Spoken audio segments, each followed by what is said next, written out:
Salut tout le monde, bienvenue à la parole.tv. Ici, on lit la parole de Dieu. On est vraiment béni de pouvoir lire cette parole et de pouvoir être dans la présence de Dieu en toute liberté et prendre le temps d'entendre ce que le Seigneur a à nous dire. Ouvre ton cœur, ouvre ton âme, sois ouvert à changer, à être transformé à l'image de Dieu lorsque nous lisons cette parole. Amen. Fait que sans plus tarder, on va commencer dans Actes chapitre 18 au verset 1. Après cela, Paul partit d'Athènes et se rendit à Corinthe, et il trouva un juif du nom d'Aquila, originaire du Pont, qui venait d'arriver d'Italie avec sa femme Priscille. Parce que Claude avait ordonné à tous les juifs de quitter Rome et se lia avec eux, comme ils avaient le même métier. Il resta chez eux et ils travaillaient ensemble. Il était fabricant de tentes. Bon, ici, là, Paul doit quitter Rome. Les Juifs, autant que, dans le fond, les non-juifs qui se sont donné leur vie à Jésus-Christ à cause de conflits.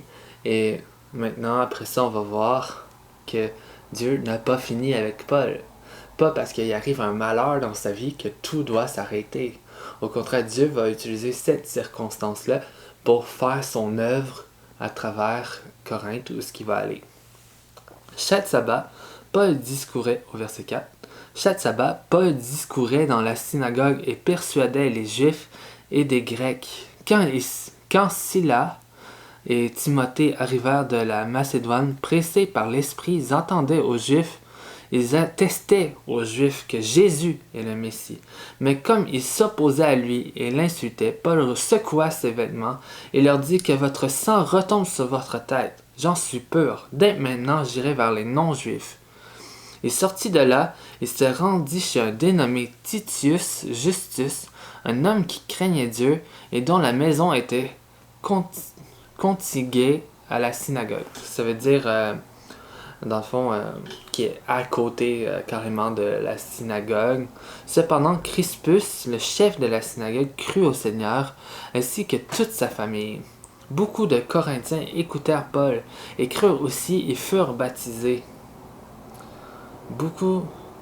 Il a été insulté, il a été rejeté. Même lorsqu'il prêchait, les gens l'insultaient. Et vraiment, Paul, il est confronté, il voit de la persécution, il est détesté. En même temps, il voit des gens être sauvés en Jésus-Christ.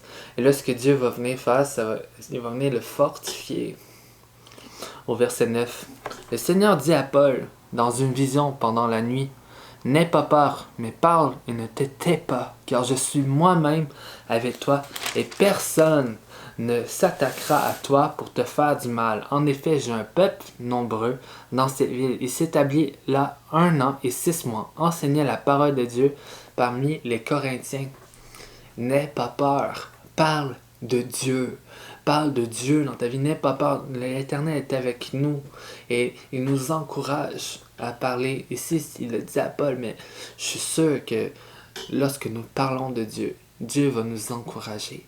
Dieu va nous montrer des visions. Dieu va nous montrer, il va nous encourager dans notre foi en Jésus-Christ pour pas qu'on l'abandonne malgré les difficultés. Parce que beaucoup de Corinthiens vont donner leur vie à Jésus-Christ et il va avoir des fruits. Et tu sais, quand il y a des épreuves dans ta vie, n'abandonne pas. Persévère jusqu'à la fin. Même si tu es persécuté et que tu dois quitter ta ville à cause de la persécution, persévère. Dieu peut te prendre, il va continuer son plan à travers la persécution. Qu'est-ce qui se passe? C'est que l'enfant de Dieu se multiplie. On va se multiplier davantage en tant que croyant. Et il ne faut pas avoir peur, il ne faut pas abandonner, jamais abandonner. Et c'est ce que l'ennemi veut, c'est qu'on abandonne malgré les difficultés. Aujourd'hui, je t'encourage à persévérer dans la foi. Peut-être aujourd'hui tu vis des difficultés et que tu veux abandonner ta foi en Jésus-Christ en disant c'est trop dur. Mais persévère, perce à travers. Va au-delà de cette épreuve. Il faut qu'il y ait un temps. Juste attends que, tu sais, comme quand on perce un bout de bois, mettons, un morceau de bois. Un morceau de bois, il se dépaie par contre. Mettons, prenons cette petite globe-là. Avant que je passe à travers, mais ça prend un certain temps pour aller de l'autre côté. Et c'est la même chose dans la vie. Ça va prendre un temps pour certaines épreuves dans notre vie, mais il faut aller jusqu'au bout. Et c'est quand, dans le fond, on arrive, c'est comme une course. Au début, on est vraiment motivé, mais après ça, mais là, on commence à perdre la motivation. C'est un marathon, c'est 42 km. Au 41e kilomètre, t'as envie d'abandonner, t'as envie de lâcher. Mais finalement, c'est ce petit 1 km là qui reste et qui va t'emmener à la victoire. Tu comprends?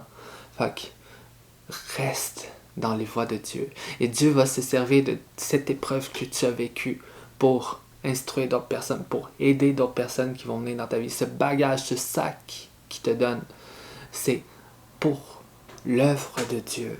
Parce que toi, tu vas avoir passé, puis d'autres personnes aussi passent par ces difficultés que tu vis. Et Dieu va se servir de toi à travers tes difficultés et va se manifester dans sa gloire. Amen. Au verset 12, pendant que Galion était gouverneur de l'Achaïe, les Juifs se soulevèrent d'un commun accord contre Paul et le conduisirent devant le tribunal en disant « Cet homme incite les gens à servir Dieu d'une manière contraire à la loi. » Paul allait ouvrir la bouche lorsque Galion dit aux Juifs « S'il s'agissait d'une injustice ou d'une mauvaise action, je vous écouterais comme il convient, Juifs. Mais s'il s'agit de discussions sur une parole, sur des noms et sur votre loi, cela vous regarde. Je ne veux pas être juge de ces affaires. » Il les renvoya du tribunal. Alors tous les Grecs s'emparèrent de Sothène, le chef de la synagogue, et le frappèrent devant le tribunal sans que Galion s'en soucie. Alléluia. Gloire à Dieu. Et si Paul est protégé, comme Dieu l'a dit dans la vision, personne ne peut te faire de mal parce que moi je suis avec toi. Et quand on fait la volonté de Dieu, il y a une protection surnaturelle qui vient dans notre vie. On est dans la volonté de Dieu. Dieu nous protège. Et quand il donne, ici ça fait 1 an, il y a 1 an qui s'est passé presque. Et là, bam, là, il a emmené un tribunal pour se faire fouetter, pour être jugé, mais finalement, Paul même se tait et fait sortir quelqu'un d'autre qui va parler pour lui et lui empêcher ce jugement-là dans sa vie. Au verset 18, Paul resta encore assez longtemps à Corinthe. Ensuite, il prit congé des frères et sœurs et embarqua pour la Syrie avec Priscille et Aquilas. Il s'était fait raser la tête à Sanchrès car il avait fait un vœu. Ils arrivèrent à Éphèse où Paul laissa ses compagnons.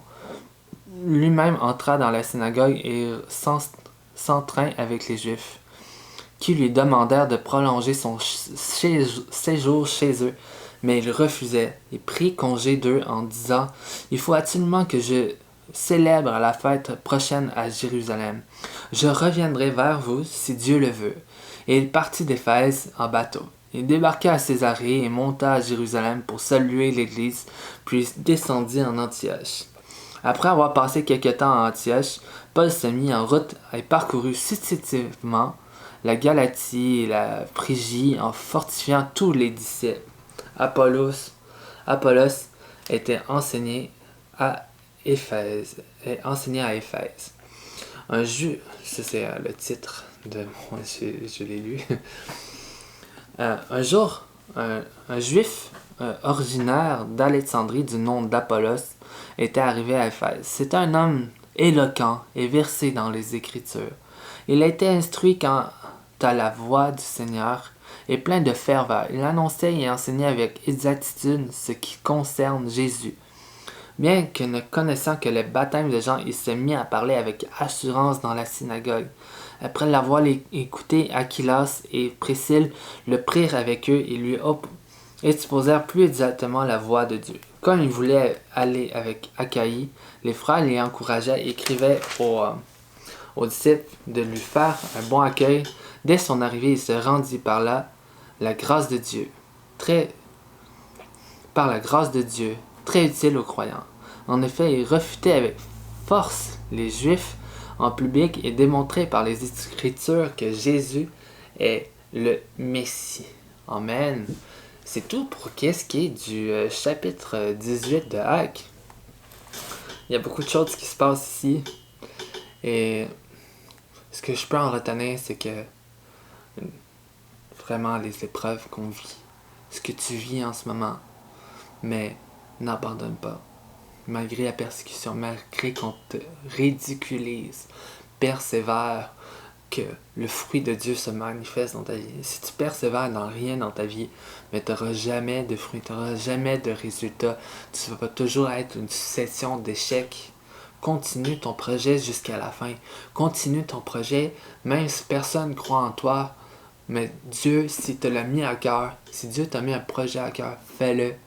Fais-le dès maintenant. Dès que tu peux, mets tout ton cœur à ce que Dieu te demande de faire. Et ainsi, nous allons voir le fruit de l'Église de Dieu. Nous allons voir des gens se convertir à Jésus-Christ parce que tu décides de faire la volonté de Dieu pour ta propre vie. Alors, continue à écouter aussi laparole.tv. Amen. Alors, c'était tout pour aujourd'hui. J'espère que vous êtes richement bénis en Jésus-Christ. Amen. Au revoir.